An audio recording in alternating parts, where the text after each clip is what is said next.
Hey TCSTV viewers, it's Dave and Evelyn from the Camera Store. Tonight we are very excited to present Capturing Moments and Posing Portraits with Erica and Lanny from Mann Studios. This is a live show, keep in mind, so anything can and will potentially happen, although we have our TCSTV live dream team with us. So behind the scenes, we do have Gary and Jeff and Riley, who's looking after all our social media, all behind the scenes working hard so that nothing goes bad. Fingers crossed. This is sponsored by Sony Canada, and a big shout out to them tonight. The very best part about going live is interacting with all of you. So of course you can join the YouTube live chat at any time if you're logged in. And if you're not and you still have a burning question, you can actually email me at evelyn@thecamerastore.com, and I'll be monitoring both feeds. And again, a shout out to Anthony and Jadu from Sony, who are also going to be in the chat. So if you have a gear question, might not be directly related to the subject, but they'll be in there and answering questions. Yeah, they're fantastic. Yeah, and of course, Anthony hooked us up with some special offers for tonight. So anyone who's attended the event, and if you registered, we're going to send you an email with a special offer for 10% off your Sony order back onto a prepaid Visa card if you order within 30 days. There are some exclusions, but if you registered, we'll send you a letter with all the details. And if you didn't register, again, my email address is evelyn@thecamerastore.com. Send me a note and I can hook you up with that information. Yeah, we also have another very cool program with KEH. This is our favorite used camera reseller. So it's another plug for Sony, basically. They're sponsoring our KEH used gear program starting tomorrow, November 11th through 20th. They'll be providing up to a 25% total bonus for trade-in value towards your used gear towards brand new Sony stuff like the new Sony a7 IV or the amazing 7200 version 2. Yeah, it's a good time. Just dust off all that old stuff. Book an appointment. It's all virtual, so you can do it from home. They're super fast, efficient, and we'll get you that estimate. And you can decide to either take cash or those bonuses. Yeah, so let's get into it, though. We have Erica and Lanny from Mann Studios. If you don't know our guests tonight, they are fantastic photographers. They're both award-winning wedding photographers and the ultimate teachers of photography and light. Lanny and Erica, how are you guys? Thanks for joining us tonight. We're good. Good. Thank you for having us. Ultimate This is teachers. exciting. We are the ultimate. Yeah, see, Ultimate. last time I called you romantic when we did a virtual talk, and now you're calling you ultimate teachers. Well, now that you know us better, you know Yes. that we're not very romantic Well, you fooled me. in odd ways. In odd ways. But you produce such romantic looking images, and that's kind of what we're talking about tonight, is posing and making it so people look like themselves. They look natural, and I think you just bring out the best of people. And so why don't you get right into it and Yeah. and share what you got to Well, say? two things actually. That posing, right? Yes. Portraits, Yes. posing portraits, but also catching moments. An entirely different thing, right? So we're doing both of that tonight. Yeah. And I mean, those are both very different things. They are both huge things, right? They're both full-day workshops. So we're gonna Which is why we should get into it right away. Right, but I do want to say, like, this is cool because here we are at the camera store. I mean, this setup is amazing. We're surrounded by lights here. And Eric and I have been coming to the camera store since we started in photography. About 14 years. I Pretty remember much- our first visit here, like timidly walking up to the desk and saying, All shy and Yeah. I had slightly less gray hair then. yeah, I think But we yeah, I no, love that you guys it are is cool. still there. I love that it's the same people still here Yeah, 14 years it does. It feels like old friends and family. So it's cool to be here. Yeah. Yeah. So thank you. We appreciate you having us, and also thank you, Sony, for helping bring us here to do this. Yes. It's gonna be fun. Okay, so we got a lot to fit in the next little bit. So we're going to get started right away. So catching moments and posing portraits. We're going to start off with a slightly different subject, okay? This idea of control, okay? Because what draws so many of us into the craft of photography in the first place is the actual craft of photography, right? The technicalities. I remember when we came in here 14 years ago, right? It was all about the megapixels and the f-stops and how wide an aperture we can get on our lens and fancy techniques and of course that And shit is fun. It's but- fun. I remember. I mean, it's fun learning that stuff, right? And why it's fun, why it feels good, and why we're seeking it is because we're seeking control. Yes. Right. Like we want to have control over our photos, our equipment, our light, right? And sometimes that bleeds over into we're wanting control of the situation, right? The more for and more sure. control we have, the more that we feel we're Competent. in control. The more we feel Competent and confident, right? confident when we have control, but the magic is all in the lack of control. So sometimes we forget why photography was actually invented. And when you think about you go back to the very beginning of photography. Photography was invented not because the photographer had an interest in photography, but because the photographer had an interest in what they were shooting, right? That's the very nature of photography. We forget about that. For example, our kids, right? I mean, many of us, obviously, many of us love our kids. We love photographing our kids. And we go out and we buy big fancy cameras and lenses and lights and stuff because we like to photograph our kids. Because we love our kids, because right? It comes from a place of innate interest in our subject matter as opposed to an innate interest in our camera techniques and our equipment. And that's a very big difference. So we're easily distracted by that, right? Yeah. The interest in the photography, the gear, the equipment, the techniques, and we lose sight of it's all about what we're trying to show, what we're interested in. Yeah. Right? So obviously learning how to use our cameras and our lights, it's all very important.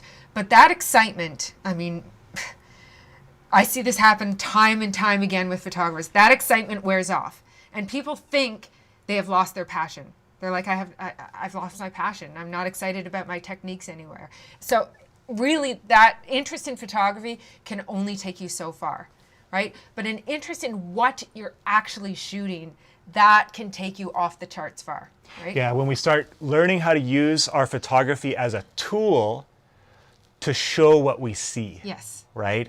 Then the magic really starts to happen.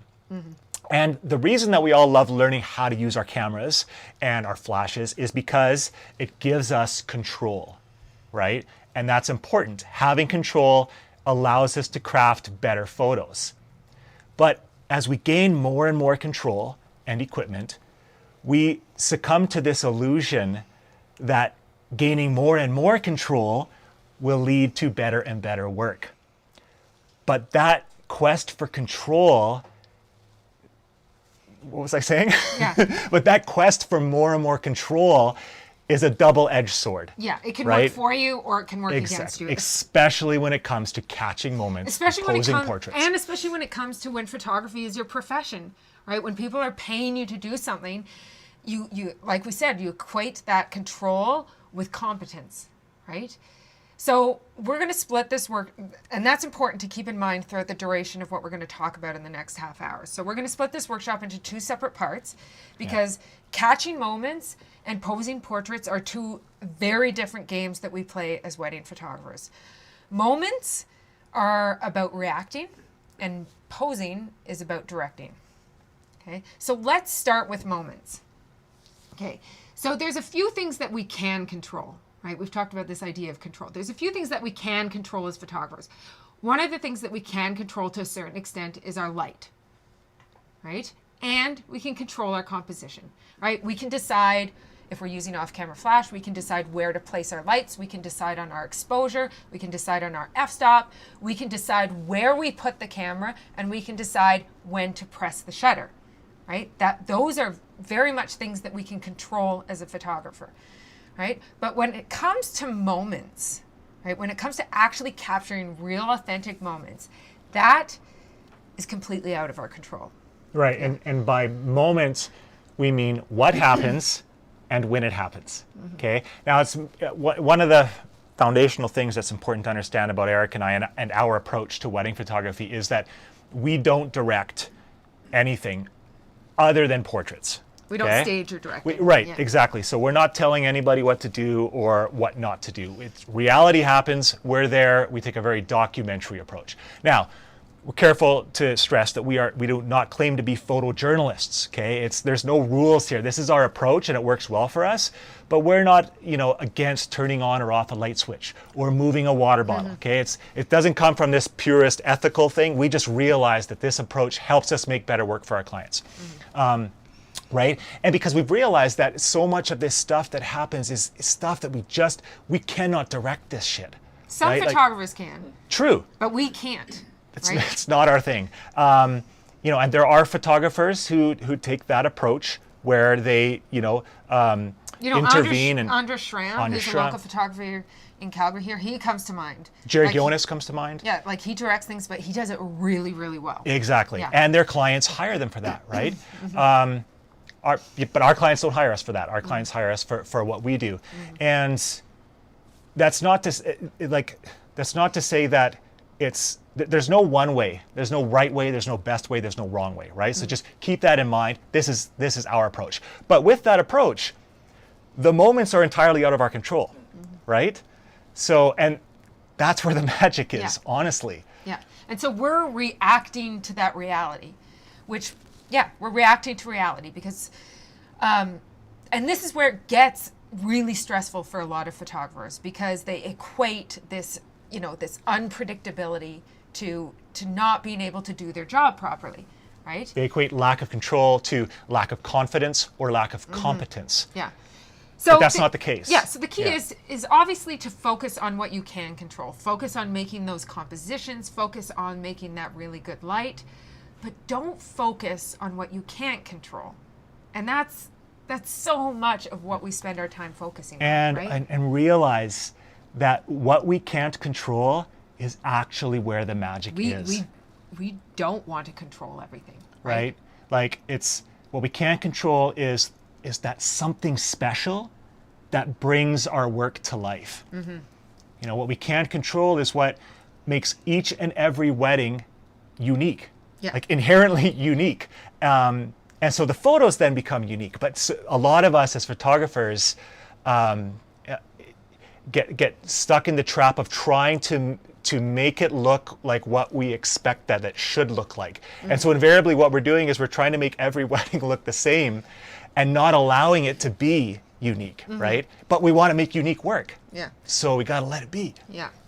What we can't control turns a boring situation into something much more interesting, right? So the key to catching these moments is to control what you can so that you're absolutely ready to capture what you can't control.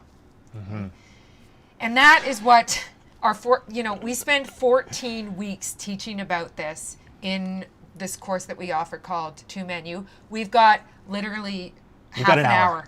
No, we got less than that. So it's not, we can't give a whole new operating system here, but what we can do is a firmware update. Yes. How much can we focus in right here when it comes to catching more moments and posing better portraits? So we've got 5 tweaks here for better moments. And we call these tweaks because, like Lanny said, often it doesn't require a whole paradigm shift, right? It just requires a little tiny shift in your perspective. And going forward, that's going to make a huge difference in your work, right? It can change the whole trajectory, right? Okay, so I'm going to take this one. You'll take the next one. Yeah. Okay, so the first little tweak is this. Don't look, observe, okay? Again, as photographers, we talk a lot about this idea of seeing, right? Seeing the light, seeing the compositions, pre-visualizing your ideas and executing. But when we talk about seeing, we don't mean, when Lanny and I talk about seeing, we don't mean looking for it. We mean observing it. And those are two, There's a big difference. It's semantics a little bit here, but there's a difference between looking and observing, right? When you're looking for something, it implies an expectation, right? I'm looking for my car keys. I'm looking for my wallet. I'm looking for the last place Lanny placed his passport, which is always impossible to find. But we're imposing these preconceived ideas on what we should be finding in the situation, right? Yeah. So, and in the process of looking, whether it's for your passport or looking for a specific moment or looking for a specific thing to happen at a wedding, you will have missed millions of interesting things, right? Looking for something puts the blinders on, right? Whereas if you're observing the situation for what it is, it takes those blinders off. You're no longer trying to find anything specific. You're no longer searching for something that you think you should find. Instead, your eyes are open to seeing what actually is, what's actually in front of your lens. So we're not looking for anything in particular. And as a result, we see more interesting and less predictable things, right? And as a result of that, we make more interesting, less predictable photos, right? Because we don't follow a shot list.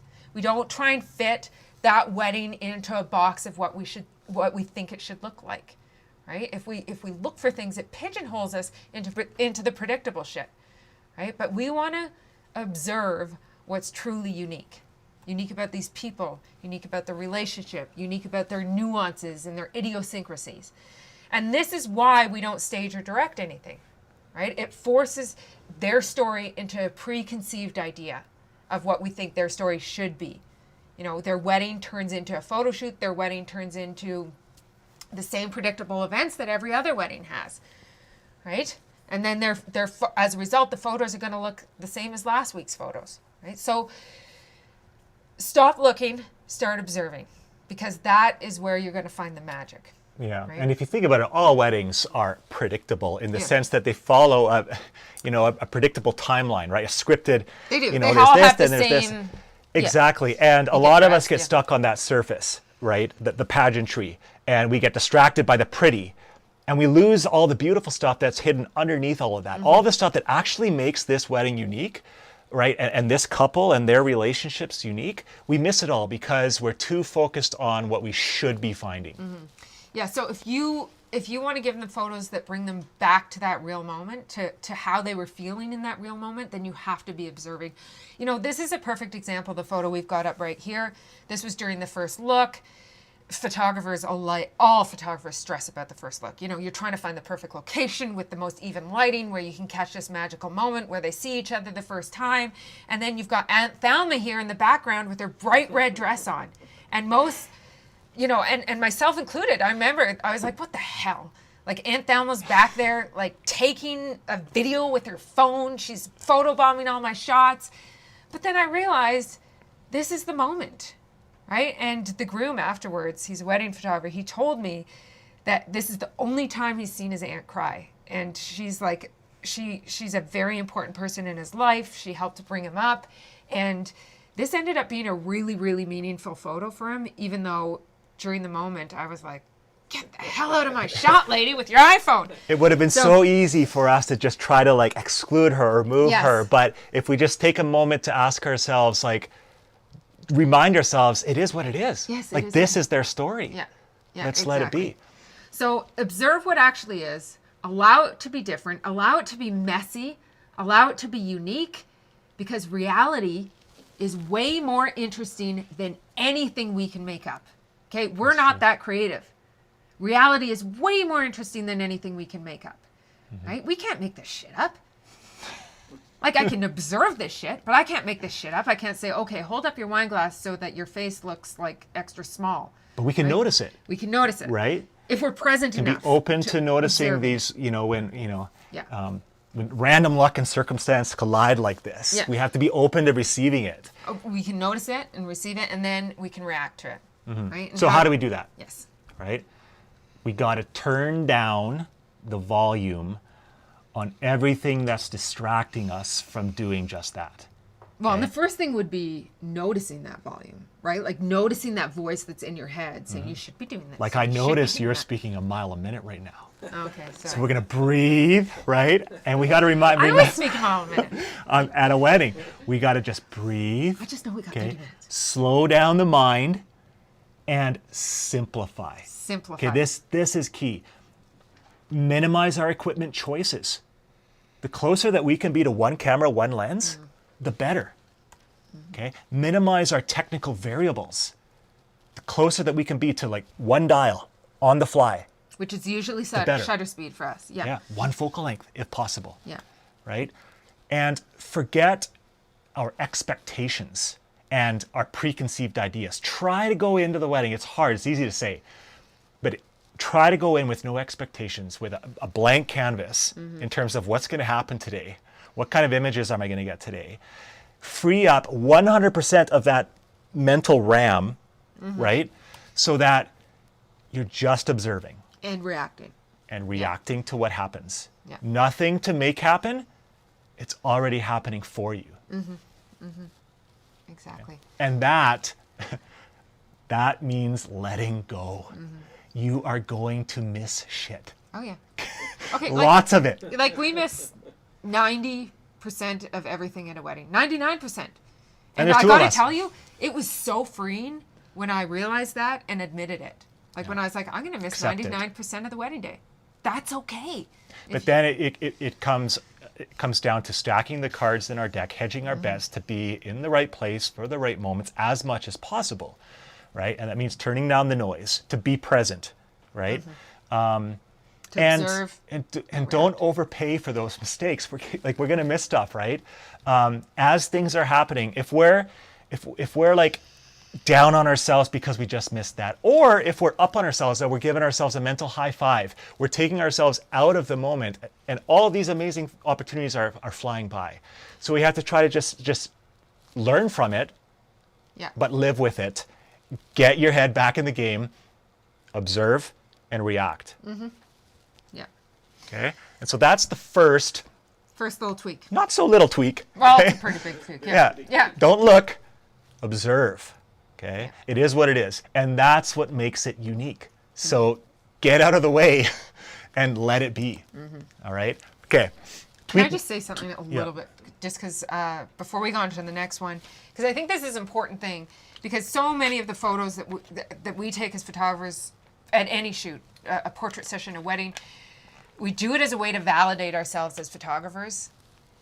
And that's why we're having those major highs and we're having those major lows. And those major highs and those major lows are taking us out of the moment and pulling us to the point where we can't observe and react. So really think about photography as a much bigger concept than yourself. You are more than your photos. Or sorry, yourself is a much bigger concept than the photography, right? You are more than your photos. You're going to miss a shit ton. Don't take it, Don't take it seriously, but not personally. Okay. So tweak number 2. Okay, we're on number 2. Here we go. I think we're like, we got to speed up. Tweak number 2. No, it's going to go fast and furious now. Okay. Tweak number 2. Don't watch it. Photograph Shoot it. it. Yes. Okay? What's the easiest way to avoid missing moments? Just get your damn camera up. Okay? And keep it up. This is where our cameras belong. Okay, with our new flip screens, they can be here. Or they could be here, okay? But they're not hanging down around our hips. They're not in the camera bag. It's not on the bed, okay? Here, right? If it's not on our eyeball, this is sort of the position. Stalking. I got a Can I question. add something to this for you guys? Yes. So I've seen a lot of your education work, and one of the things that I think looks different about you guys at a wedding is that you guys are sometimes like ninjas. I've seen you back to back on the floor, on top of chairs, and you always have your camera up and you're engaged. And I think that's one thing that might be different from other photographers that might be waiting for, I don't know, the first dance or the cake cutting or whatever it is. But you guys are just like, Oh, yeah. Well, I think it gets back to that first tweak, which is observing. Like when you're in that mindset of observing and you're open to like anything can happen right in here and it all has the potential to be really interesting, invariably you feel like this is where the camera needs to be. Well, exactly. Because well, and often the amount of time it takes to get your camera from your hip to your eyeball, and it's gone. Like it's literally gone. These moments are fleeting. plus, if you're trying to be, unobtrusive and blend in, this is a much more subtle movement than like reaching down and bringing that camera up in front of your face, right? So we're trying to be, this is often the position. It's like stalking, stalking for the moments, right? And pouncing, and then pounce. And when you pounce, don't you dare let up, okay? Yeah, that prey's gonna run Keep away. shooting, right?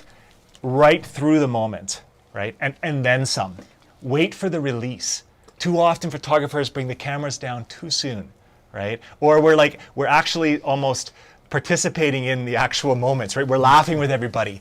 That camera needs to be up, right? We need to be shoot right through it. Cameras up, shoot right through it, Yeah. and keep them up. Yeah, and I often find that the strongest moments are not in the moment; they're in the rebound, right? It's The release. the release of the moment. It's just like in basketball, you shoot the hoop, but you don't let up. You try and get that rebound, right? So keep that camera up, because those rebounds are gold, right? So don't watch it, shoot it. Okay, so tweak number 3: don't hide, become invisible.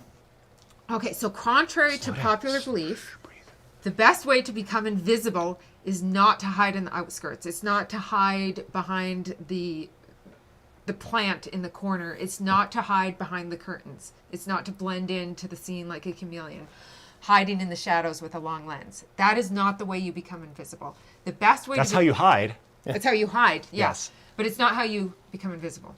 So the best way to become invisible is just to be there. Always. Always. Be in there. Okay? And when I say be in there, I mean shooting from an inside perspective, like shooting in the wedding as opposed to at the wedding. Okay? So when you're shooting in the wedding, you're shooting in the actual wedding. When you're shooting at the wedding, you're outside shooting from that outside perspective. And when you're in there, they're going to notice you. They're right? at first. That's the point. Because they get used to us. Okay? They acclimatize to our presence. And that's exactly what we want. Exactly. They forget about Right. us. So eventually.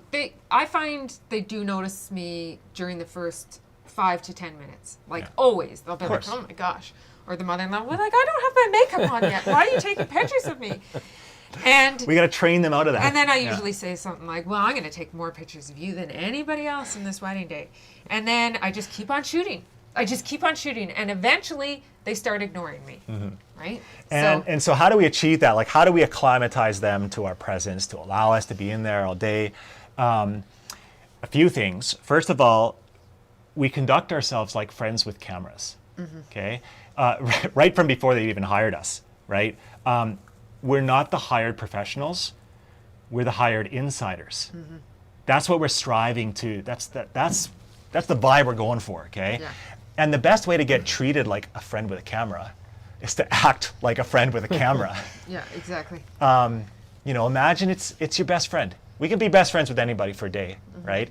And be yourself. Yeah. You know? And then the second thing would be to get close early and often, right? So we are a big fan of wide lenses. We often have the 35 on our camera or the 28 or the 16 to 35, and we get up in their space, in their personal bubble, maybe not during COVID, but that's what we used to do. We get in their personal space almost instantly.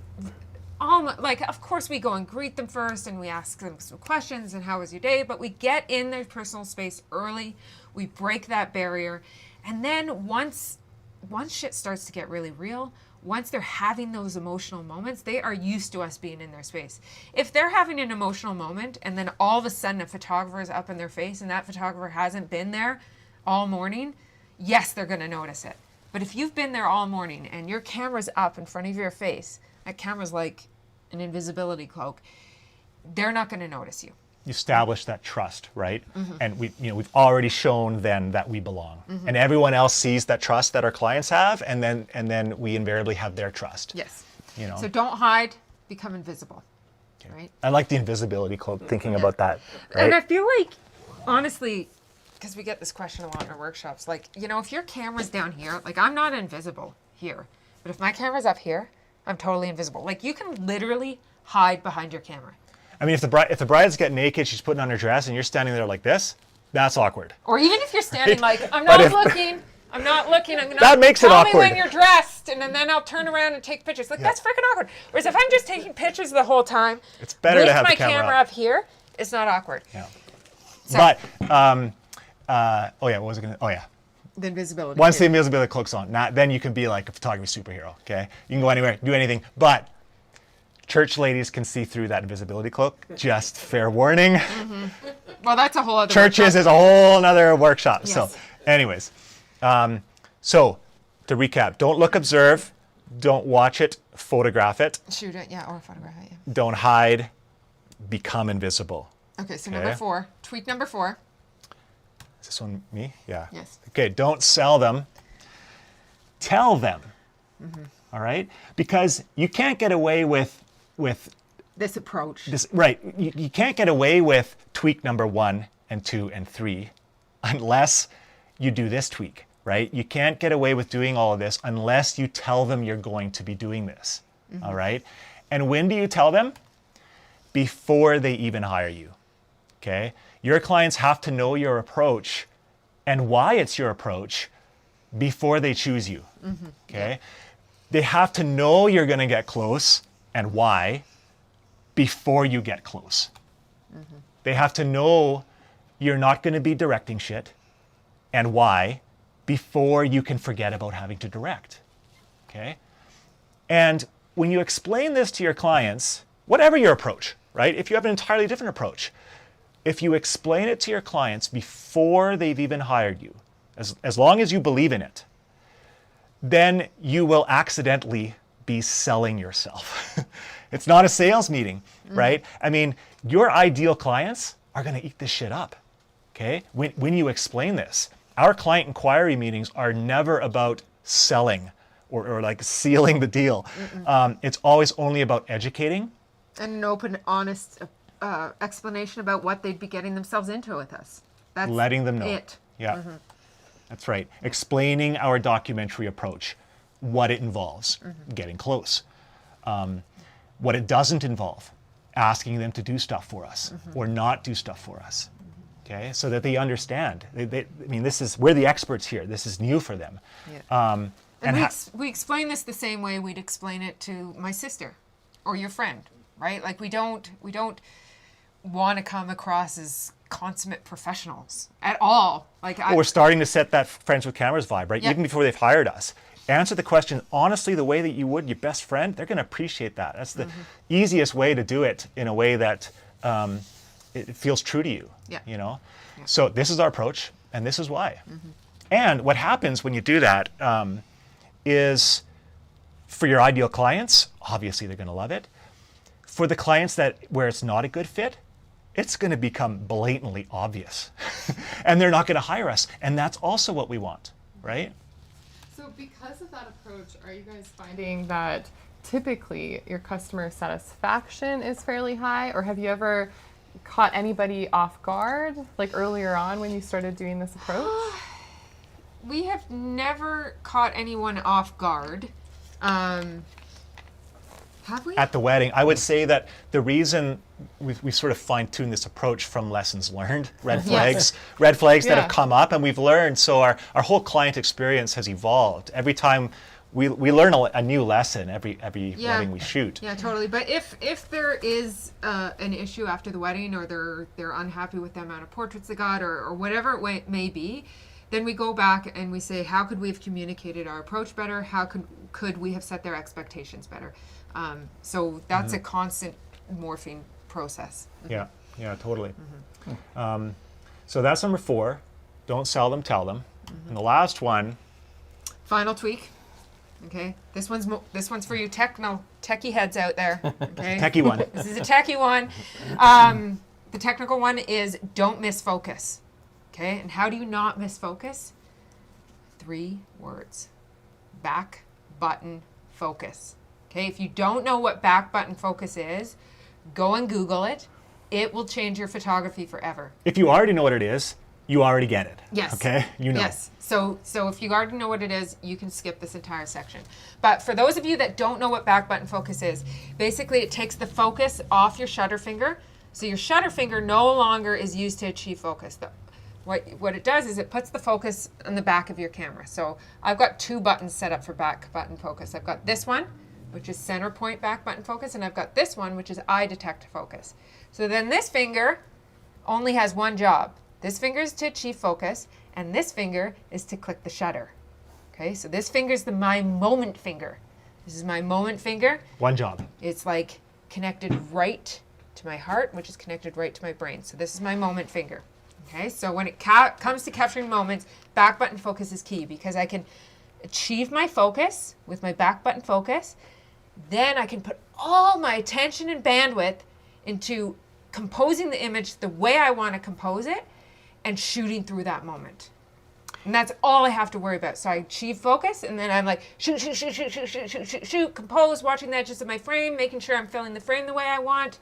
Right? When people use center point focus, when people use shutter focus, what I see is a lot of images where everything is focused just in the center of the frame. And that's it. Because you're trying to focus and compose simultaneously. Exactly. And a couple things on that. Just not only do you have to activate one of your back buttons for focus, you have to deactivate. Oh, you did. Oh, sorry. Deactivate the shutter, right? So you're no longer having to half press and hold and wait for the moment, and then you shoot, and then you lose focus, and you have to do it again. Yeah, exactly. So, anyways, game changer for us. Yes, totally. We get more And moments.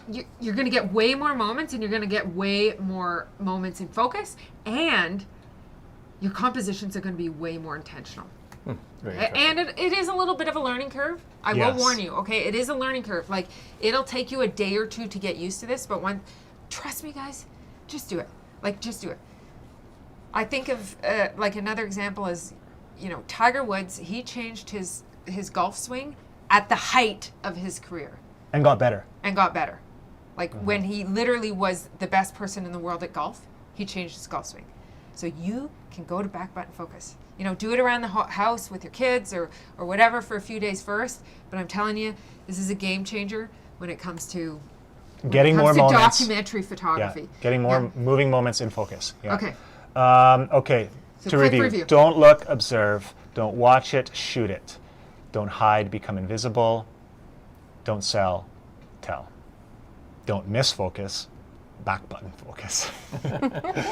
All right, so that's catching moments. So now we're going to go like Take a breath here. We're moving over to into the other end of the an spectrum. entirely different game here. Is there anything we need to do before we... That was a crazy. No, that that was- crazy. I'm It was just- intense. yeah, like feeling I'm it, sweating feeling it. as I'm just listening. Yeah. And I'm like, I've learned so much already. Yeah. So I'll give it a tiny plug for you, Erica. Before we did our live stream today, we recorded a video of Erica going through how she sets up their cameras. And so we'll be releasing that probably in a week or so. And anyone who's watching and registered, we'll send you the link to that. If you didn't, hit me up, evelyn@thecamerastore.com, and we'll make sure that you guys all get her tutorial on how you can program the camera.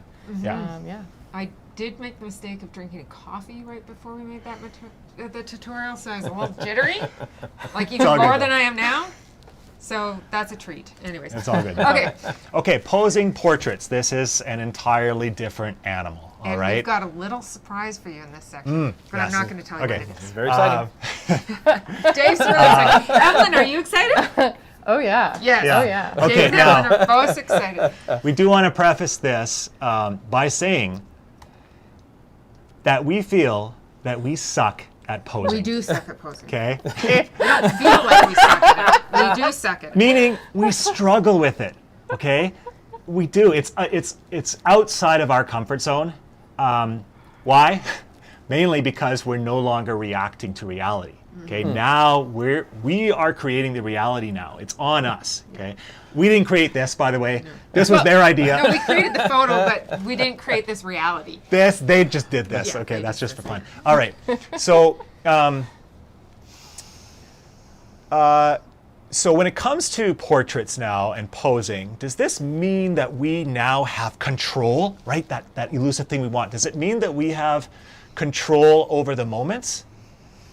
Kind of, to some extent. You guys have this great spontaneity, like you guys are observing, right? And you're capturing all these moments, and suddenly now you're creating the moment more, Yeah. right? There's that Yes. shift of balance. It's a that big shifts gear power a shift. little bit. It is. And it's interesting because what we've come to realize that the magic is still in the stuff that we can't control, even when it comes to posing portraits.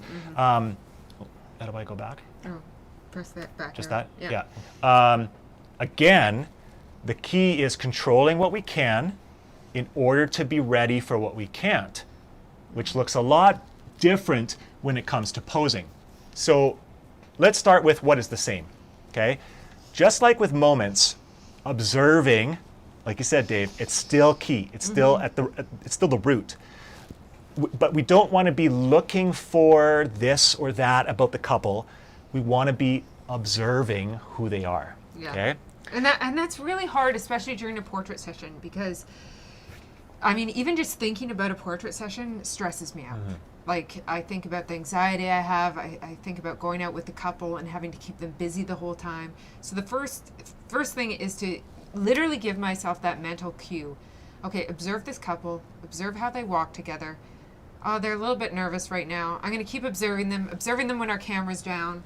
And Right. it's hard because as photographers, especially if we're on our own, a solo photographer, like you feel like you're the photographer. You got to be in control here. You got to exude confidence. You got to continually be like almost like a performer, like always. Okay, now do this, right?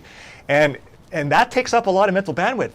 And there's not much left over for actually noticing the little idiosyncrasies and the little glances that they do between each other. You guys may notice my facial expression right now, and that's because I'm listening to Lanny say this, and I'm calling his bullshit. Because But I recognize it. I know. Yeah, but you do shit on a portrait session. You literally just abandon me. He abandons Well, me because I all have the you. time because of all these fears that he just talked about. Like those fears are things that we I feel it. experience. But Lanny, like literally, will get to a place, and I'll be with the couple doing the observing and talking and watching, and Lanny like literally just runs into the forest and goes and looks with a mirror and reflects shit and makes them this small. my in the comfort frame, zone. because It's it's my his comfort comfort zone. So, and I'm not saying that to put you down. No, it's true. I kind of am.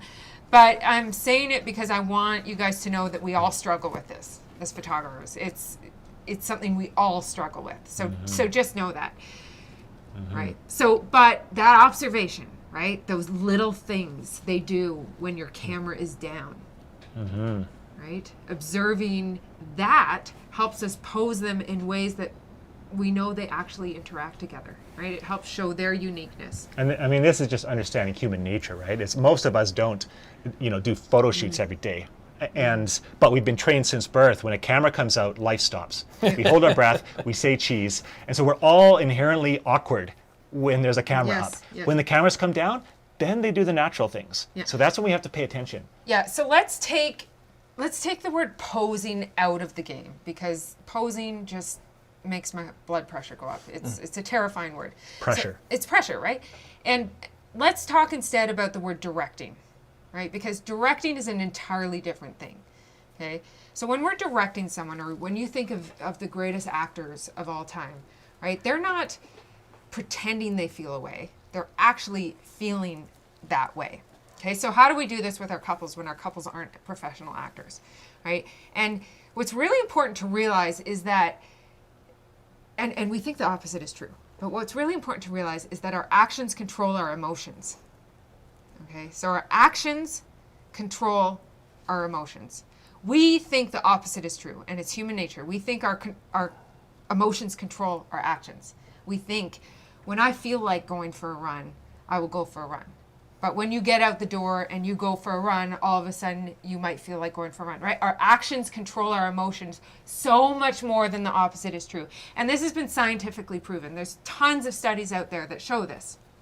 Right? And so that idea of our actions controlling our emotions really plays into the way that we direct our couples, right? So if we want our couple to be happy and go lucky, guess what? We have to give them an action that evokes that emotion.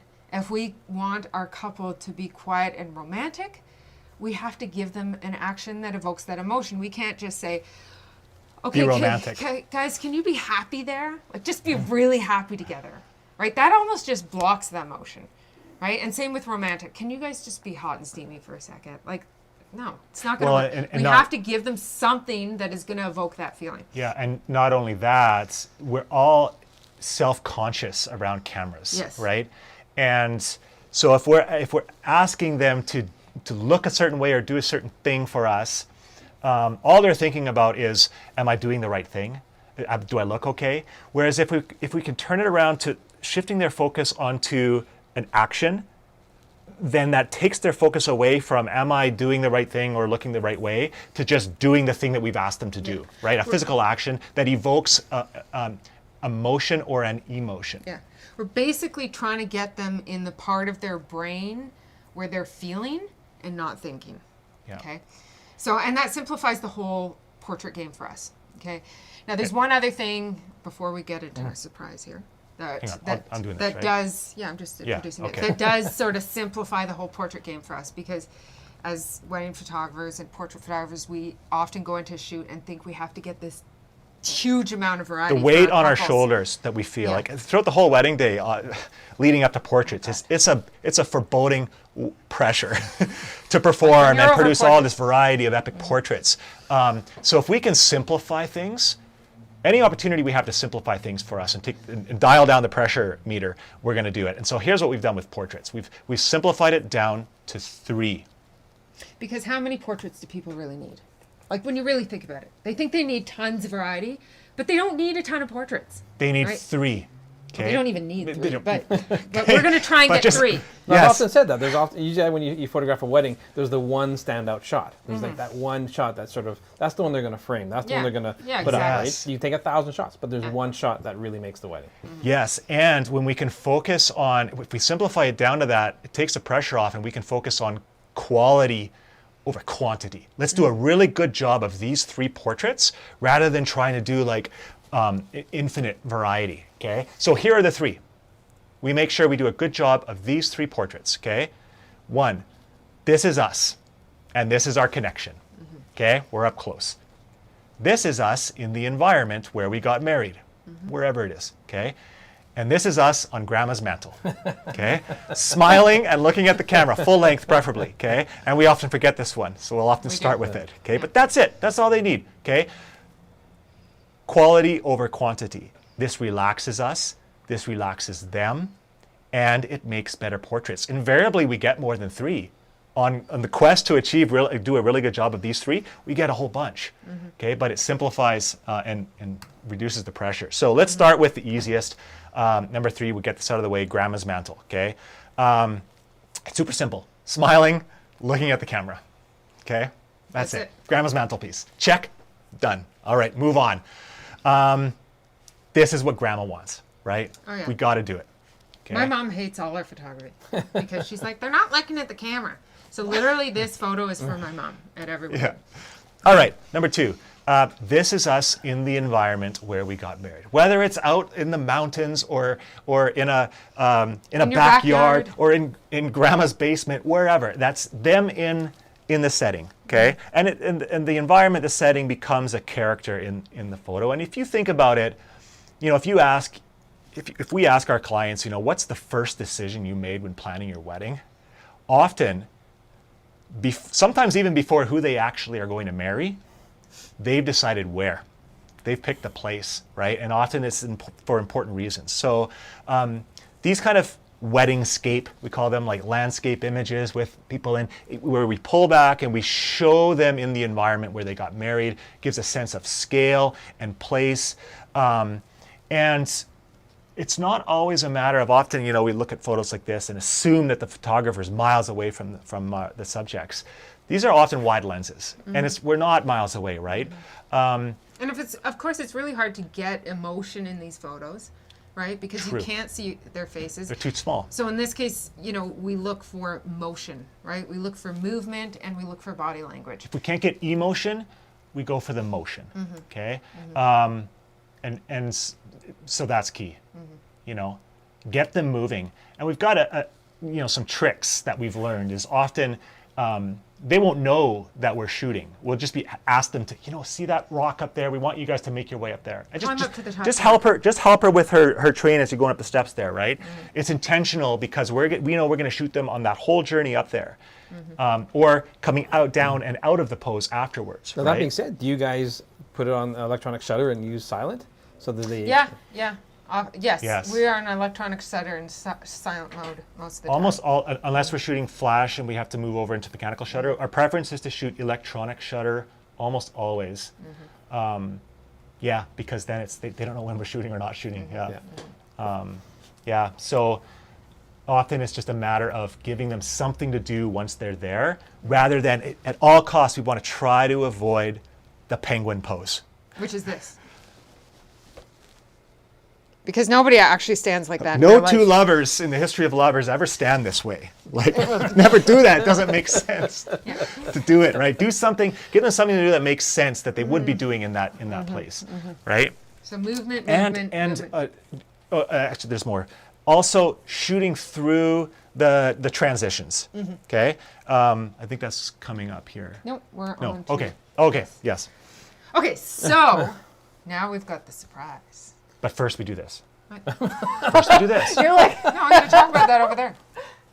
Well, I thought we were going to do this here and then go and do it. Okay. What do you want to do here? This. Oh, This. no. This. No. Okay. Yeah, we're Okay. good. Okay, so we got a surprise.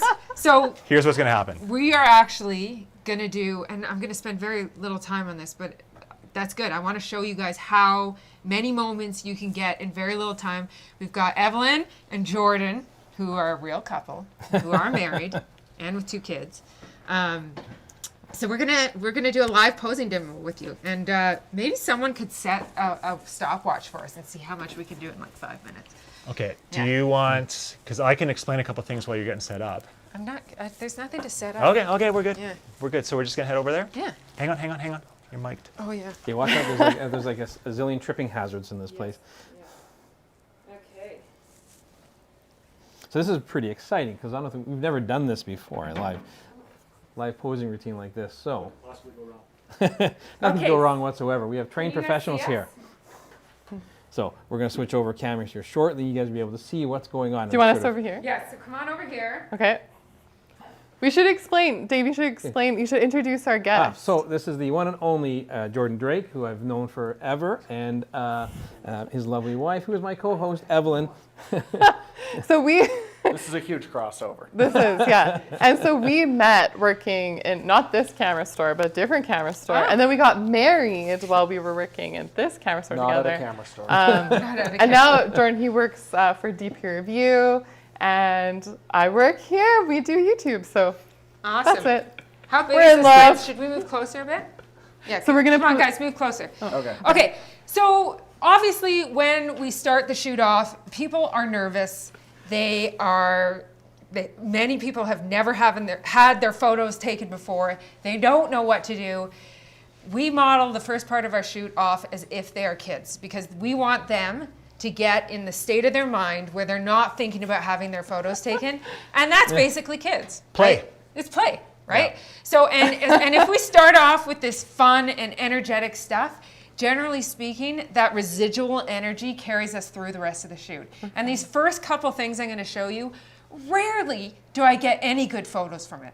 Like literally, I can think of maybe a handful of times where I've got a photo from these prompts that I'm going to demonstrate to you, but it just sort of breaks down that barrier. Okay, so what we're going to do to start is, Evelyn, you're going to stand here, Okay. all right, and Jordan, you're going to stand here. Okay, and Okay, here's your camera. here's my You're gonna camera. be. Okay. Yeah. Do I get a Ten. camera? No. Yeah, you don't get a camera. Okay, so on the count of 3, what you guys are gonna do is you're gonna spin in a circle 3 times really fast, and then go in for a hug. Okay, We're very awkward people. that's but good. Okay. I love Great. awkward. I just love awkward. I've Okay. seen Jordan dance. He's very awkward. Okay. Ready? All right, hold on. Okay, hang on, hang I on. Wait, gotta are up you my ready? Wait ISO. for I'm Erica. not ready. Okay. I gotta like up my ISO to like 60. This will be like. What are you doing? This will be like X marks the spot. Okay. So this is where you guys will do your spins. You'll come, and that's where you're gonna meet and have the big embrace. Oh. Okay. Okay. All right, okay. Okay. 3, 2, 1, go. 1, 2, 3, and go in for a hug. Perfect. Okay, now stay in the hug there. Okay. Oh, Jesus. I'm sorry, stepping on my microphone here. Okay, so stay in the hug. Now I want you guys to Very touch each other's noses to each other, and just sort of pretend you're chickens. So peck each other's noses a little bit. Perfect. That's awesome. And a little bit more aggressive. Like just, yes, perfect. I'm glad I did this with Dave. Yeah, exactly. Okay, that's awesome. And you guys can see like how many moments that I got in there, right? Like where she's throwing her head back in laughter and all sorts of great moments. And we've sort of got these prompts that I'm talking to you about that we give them, and we always start off fun and energetic like this before we go to like the next level or the next level, which happen to be sort of more deeper ones. But we always want to Right. start off with these. And even though we energetic ones. realized, like, I mean, there was actually amazing moments there, and we could have got some incredible shots. But often we realize that we're not going to get any great shots of that. It's more about just setting that energy, bringing that self-consciousness down, getting them Yeah. into a state of play Yeah. to carry through the shoot. Yeah. Yeah. Okay, so we'll try a couple others. So let's get you guys into the backward spoon position. So come on over here, Lanny. So backward spoon is. I don't know where the camera is. You know so- what the backward spoon is? Yes, but So backward spoon is kind of like this. Yeah. So get into the backward spoon position with Jordan, you in behind. right now. Yeah. Okay. Yeah. Perfect. So snuggle in there. Snuggle. Yeah. Right, and then just sort of nuzzle into her temple there. Nuzzle in like Perfect. That's great. Okay, and now what I want you guys to do is trade nicknames for each other, but nicknames that you've never said to each other before. Okay, so Be something new. Ocean Eyes or Something you've always wanted to call him. yes. Oh, God, no. Yeah. Take your time. And we don't have to hear it. Yeah.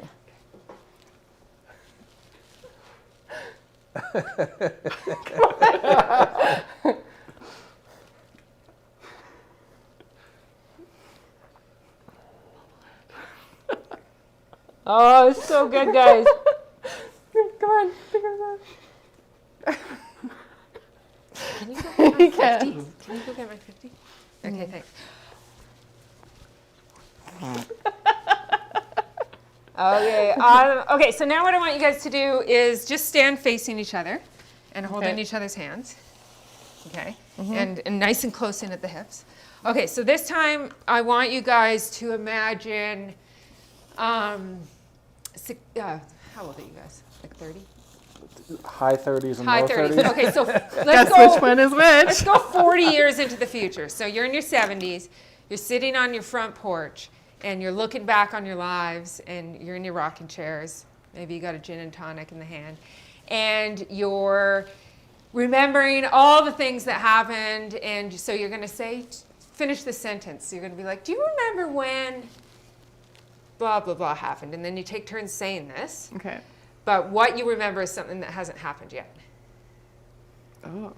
That's the twist. Oh, thanks. 85 or 35. There's no 50. Okay. 85. Okay, you guys can start.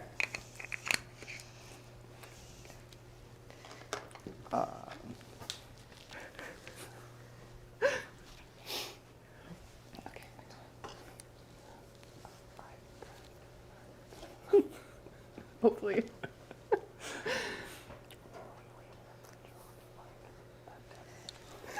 Come on. It's gonna love it.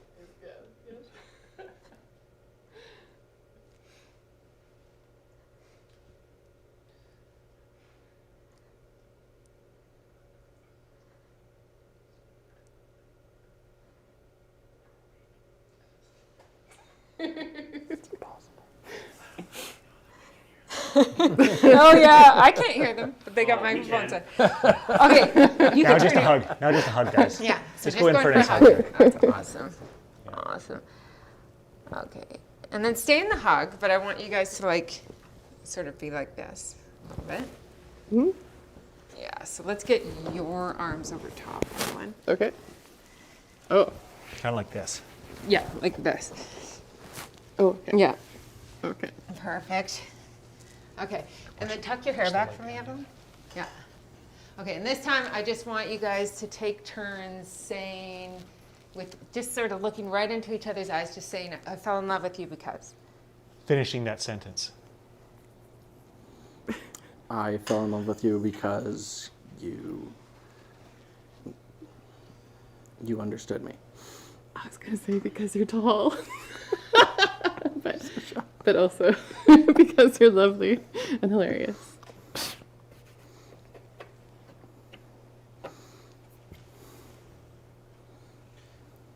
It's really awkward. So your turn now, Evelyn. No, Evelyn just went. Oh, okay. Oh. Right, Jordan's turn now. Oh, again? Yeah, More? take turns. Oh, Okay. It's got to be more than one reason. hopefully. I fell in love with you because you always make me laugh as well and support me in everything that I try to do. Oh, you're so good. I fell in love with you because you're so good and you always have a good way with words.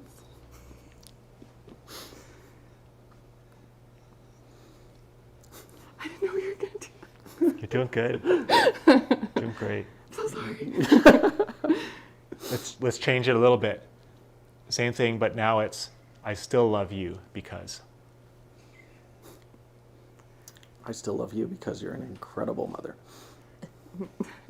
I still love you because you're an incredible lover. Oh, wait, they can hear us. I still love you because you don't realize when you're wearing a lap. Oh, no. Okay. Now just a Can we hug, be guys. done now? Yeah, that's good. You guys can just Now go in just a for nice a hug. Okay, awesome. Well, Thank you guys. Thanks, Internet. Yes. You guys did great. You did great. Really Yeah. good. Yeah. So you'll notice that sort of we started with the and we don't go that far with all couples. It really depends on the couple's energy and how they're feeling and the vibe that we're getting. But we always start off with that fun and residual stuff. Usually, a lot of times that's all we do. And that may have been all we did with Evelyn and Jordan here. But if that's going really well, then we might go to like the level 2 stuff, which is the I remember. Like the mind meld and yeah. And then if it's going really well and we're just everyone's feeling the love, then we might go to the level 3 stuff. And honestly, this approach to posing, I mean, it's obviously different here because we're live on the live internet. streaming with the Yes. Yeah. But this approach to posing has really changed the way we view the portraits, because we are actually giving the couple a memory to think back on when they look at the photos, right? So when they look at the photos, they're not remembering necessarily, well, they are in this case because it's live on the internet, but when they're alone in a forest and they're doing this and we're further back and they're just whispering to each other, they're remembering what they were feeling in that moment, as opposed to, oh, that's when I was, perfectly sculpted my body without moving for 5 seconds while the photographer was taking photos. Yeah, and especially on like a portrait session or like an engagement session. A wedding's one thing, right? I mean, they're in euphoria, they just got married, but at an engagement session, for example, or a portrait session, often like when they show up, they're just coming from the hecticness of life, right? And so they might not have connected as a couple in a long time. It's an opportunity, right? I mean, obviously we want to make the best photos we can. And we're going to try to do that. But if they can come away like having had a chance to actually connect as a couple again, they remember that experience as, man, that was great.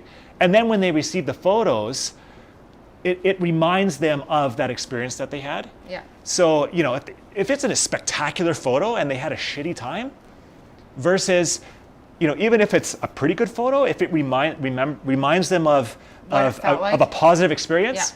That's the goal, right? Yeah. Exactly. Well, and I could see that, like, if you're in a beautiful mountain scene and you're sort of like feeling those lovey-dovey feelings You're not and having live that on the private internet. moment, you could come up with some really nice, like, The video nice department's things very to romantic. say. Oh yes, the I video. mean, We had the great neon sign behind you. That was a great highlight to backlight your. Yeah. But and sometimes those final prompts with some couples in some situations, it gets really emotional, Yeah, So I totally see that. it's really Yeah, totally. All right. Thank you guys. Thank you guys. Hey, I know thank that was you. hard. Very brave of you. And, We're so brave. You are brave. The brave. Oh, yeah. Yes. Let's wrap up back at the. Yes, and then we can Back at the maybe do some computer here. Q&As. Although I know we're running. All right, that overtime. was rather lovely. Little awkward for me, but it was great. No, the way I'm glad we still chose to bring Jordan as our guest. 100%, 100%. Yes, totally. Although I think Jordan and I would make a lovely couple. Right? Oh yes. I'll let you go. But you guys have a great way of sort of breaking the ice, I guess, right? And it's making people feel comfortable. That's what I noticed about a lot of your photos. The fact that you use wide angle so much, right? You have to be there with people. You have to be intimate with people. There's no way around it. You're not, you're right in front of them. And I often tell people when we're selling lenses, you often get the husband and wife wedding couple, and the one partner will be with a 24-70, the other one will be more awkward and be the sniper at the back of the church with the 70-200. And there's times where that works really well, but there's that lack of intimacy. You're documenting something, but you guys are right there, and people know you're right there. And it's fantastic to see that, because it really brings out the emotion on people. Yeah. It's true. Well, and who's the famous? David Allen Harvey. David Allen Harvey said it best, right?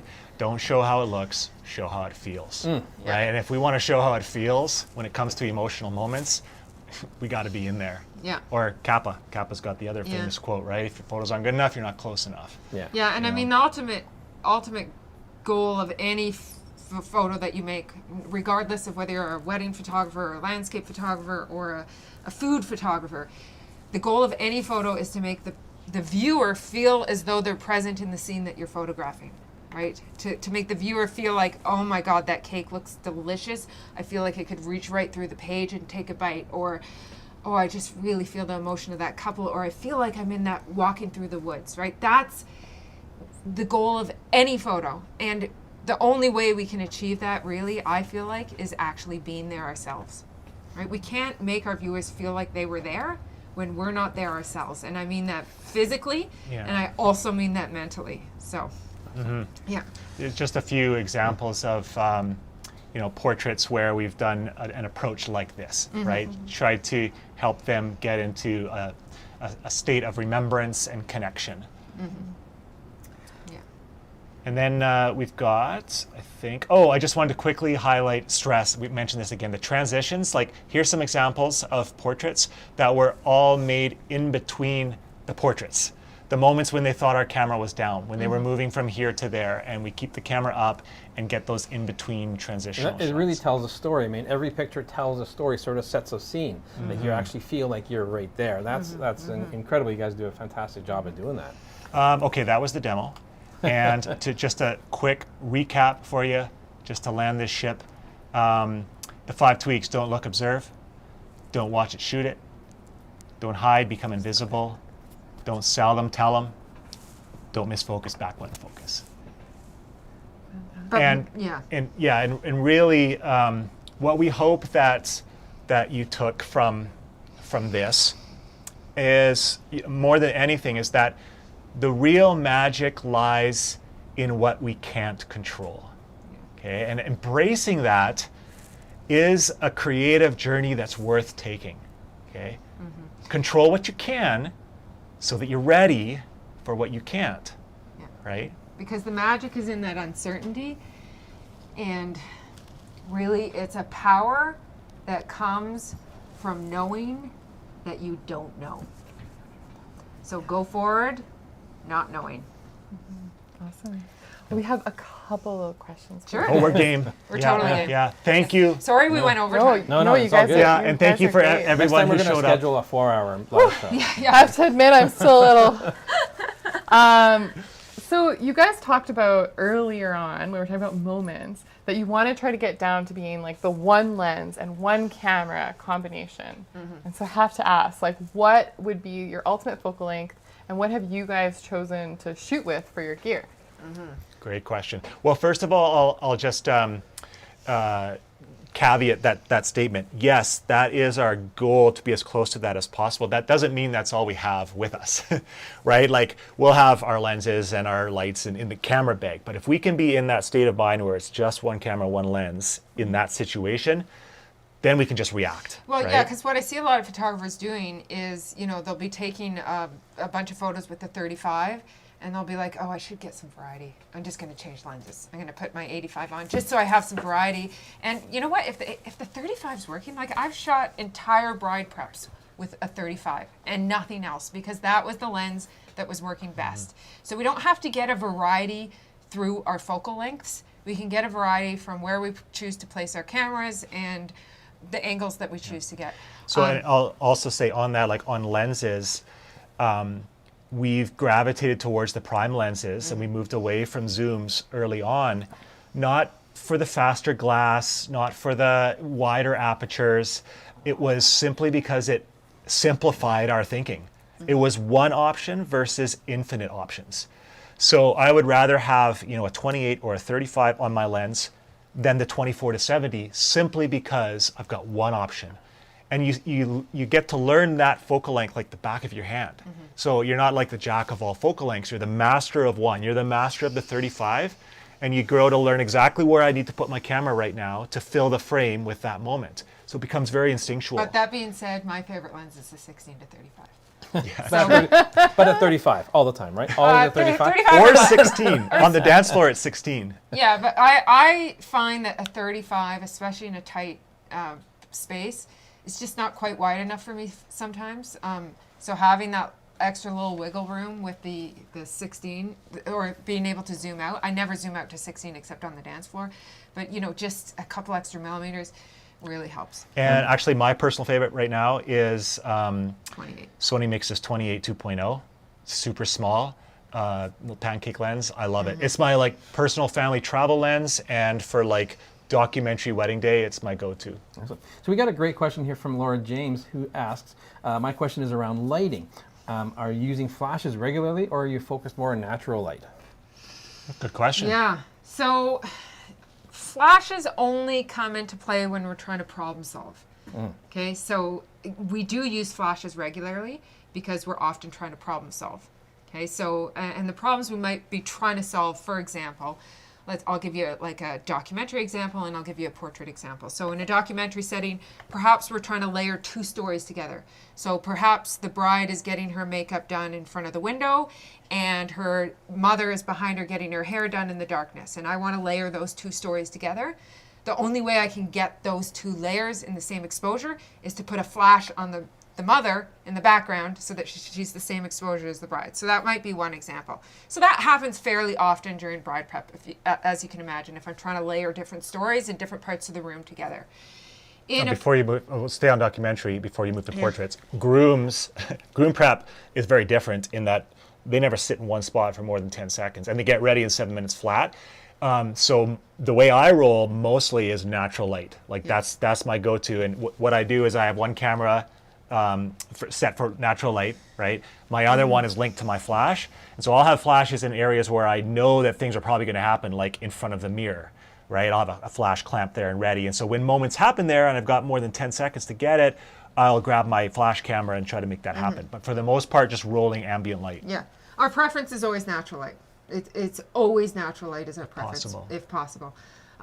Portraits, I was just going to give an example. If, we've got the couple in amongst a forest and they're just not popping, right? We might need to use a little bit of a light assist in order to get them to pop from a dark background or something like that. And then obviously when we roll into reception and we roll into dance, the flash becomes a necessity. It becomes, being able to problem solve in a very dark space. But with all our family documentary work, that's all natural light, always. But yeah, from the reception on, usually we're flash all night long. Sorry. Yeah. So another gear-related question. So how important is it to you to have a full-frame sensor camera, as well as having high resolution? I noticed you guys talked about shooting with the Sony A9, which isn't their highest resolution camera. It's kind of more of a performance-based camera. Why did you choose to go with something like that and not something more high resolution to work with? Well, it's just we don't need our higher resolution. Like, well, literally. I mean, like the A1, which came out recently. I mean, I saw that camera. I was like, holy. Yeah, but we'd just be eating through so many memory cards. I mean, we take an average of 20,000 frames per wedding. Between the two of us. You can imagine how many memory cards that would be if it were higher resolution. And our couples are not printing their pictures on billboards, right? They're just not. So, and we're also at the same time also trying to get the compositions where we want them in the field. And so ideally, we're not having to crop as well, which is where the extra resolution can help. So do you guys spend more time in post-production going through and culling 20,000 images? Or can you give us like a brief insight to what you use for your post-processing kind of workflows like? Well, Erica culls. I'm super lucky to have an Erica. It's not ideal because the learning feedback loop is completed when you see the results, right? So that's the culling process. Well, I'll give you a few numbers to chew on here because this is what people like to know. So let's say we take 20,000 frames at a wedding. This would be between the two of us at like a full day, like 16, Yeah, and 17 I will hours. say we take way more photos with this camera than we did with the Canon simply because of the silent shutter, and we don't know how many photos we're taking half the time, and we get home and we're like, holy shit, I took 90 photos of a centerpiece by accident. We deliver about 1,000 of those. Okay? Ish. We blog about 50 of them. So if you do the math, I think that works out to about 0.2%.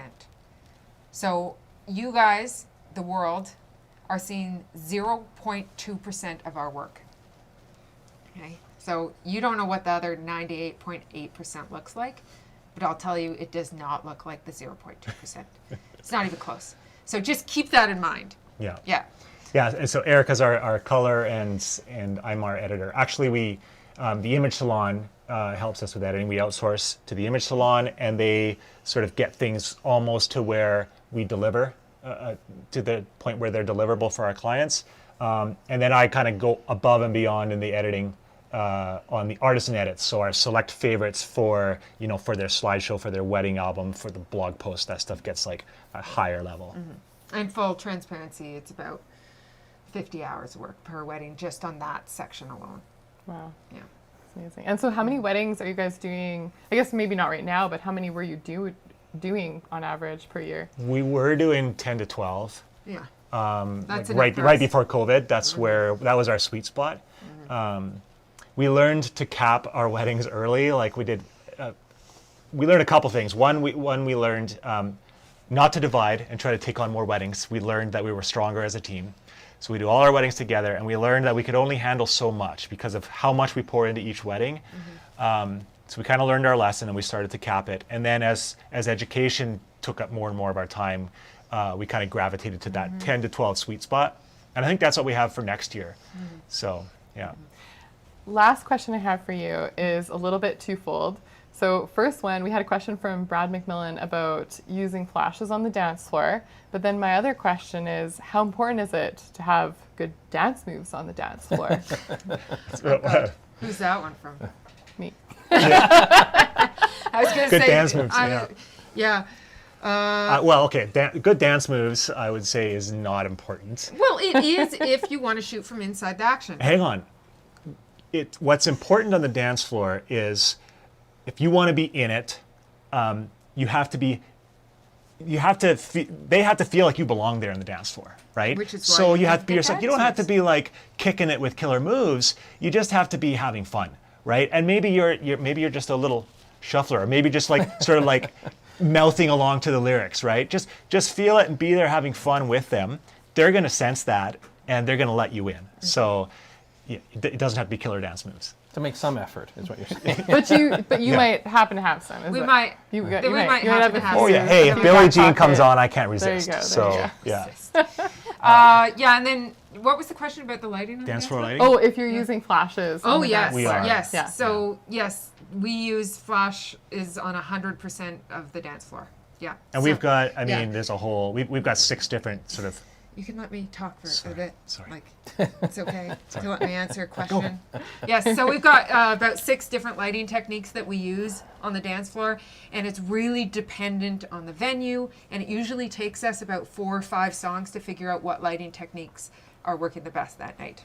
But they're all. I don't have my speed light here, but they're all just with a single speed light, or 2, in that one case. Or 2. Yeah. Well, thank you so much, guys. You taught a lot of things, and you put some of us in some very Yes. precarious positions Oh, we're yes. not aware of. But Love we to should have have known. We We should need to have have you known. guys back. We can actually have a lot more time because this hour and a half basically change. went I through know. Went We're a fast. little so bit fast. long-winded, unfortunately. No, you it's all guys good. are fantastic.